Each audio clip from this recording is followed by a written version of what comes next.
किसी गांव में एक साधु रहा करता था। वह जब भी नाचता था तभी बारिश होती थी। इसलिए गांव के लोगों को जब भी बारिश की ज़रूरत होती तब यह लोग उस साधु के पास जाते और उनसे अनुरोध करते कि वह नाचे। और जब वह नाचने लगते तो बारिश जरूर होती थी। कुछ दिनों बाद 4 लड़के शहर से गांव में घूमने आए। जब उन्हें यह बात पता चली कि किसी साधु के नाचने से बारिश होती है तो उन्हें यकीन नहीं हुआ।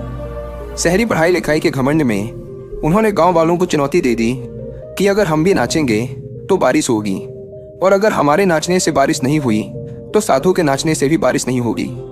अगले दिन सुबह सुबह गांव वाले उन 4 लड़कों को लेकर साधु के कुटिया के पास पहुंचे। गांव वालों ने साधु को सारी बात बताई। फिर उन लड़कों ने नाचना शुरू किया। पहले लड़के ने नाचना शुरू किया। आधा घंटा बीत गया। फिर पहला लड़का थक कर बैठ गया, पर बादल नहीं दिखे। कुछ देर बाद दूसरे लड़के ने नाचना शुरू किया और 1 घंटे बीतते बीतते वह भी थक कर बैठ गया।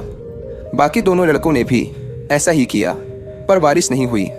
अब साधु की बारी थी। उसने नाचना शुरू किया। 1 घंटा बीत गया, पर बारिश नहीं हुई। साधु फिर भी नहीं रुका, वह नाचता ही रहा।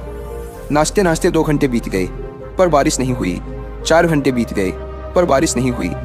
लेकिन साधु तो रुकने का नाम ही नहीं ले रहा था। धीरे धीरे साउंड ढलने लगी कि तभी बादलों की गड़गड़ाहट सुनाई दी और थोड़ी देर बाद जोरों की बारिश होने लगी। यह देखकर 4 लड़के दंग रह गए और तुरंत साधु से क्षमा मांगी।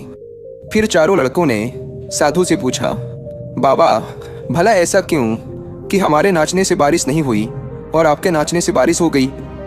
साधु ने उत्तर दिया, जब मैं नाचता हूँ तो 2 बातों का ध्यान रखता हूँ। पहली बात तो मैं यह सोचता हूँ कि अगर मैं नाचूंगा तो बारिश को होना ही पड़ेगा, और दूसरी यह है कि मैं तब तक नाचूंगा जब तक कि बारिश न हो जाए। सफलता पाने वाले में भी यही गुण विद्यमान होता है। वे जिस काम को भी करते हैं उसमें उन्हें सफल होने का पूरा भरोसा होता है, और वह तब तक उस काम को करते हैं जब तक कि उसमें सफल ना हो जाए। इसलिए अगर हमें सफलता हासिल करनी है तो इस साधु की तरह ही अपने लक्ष्य को प्राप्त करना होगा।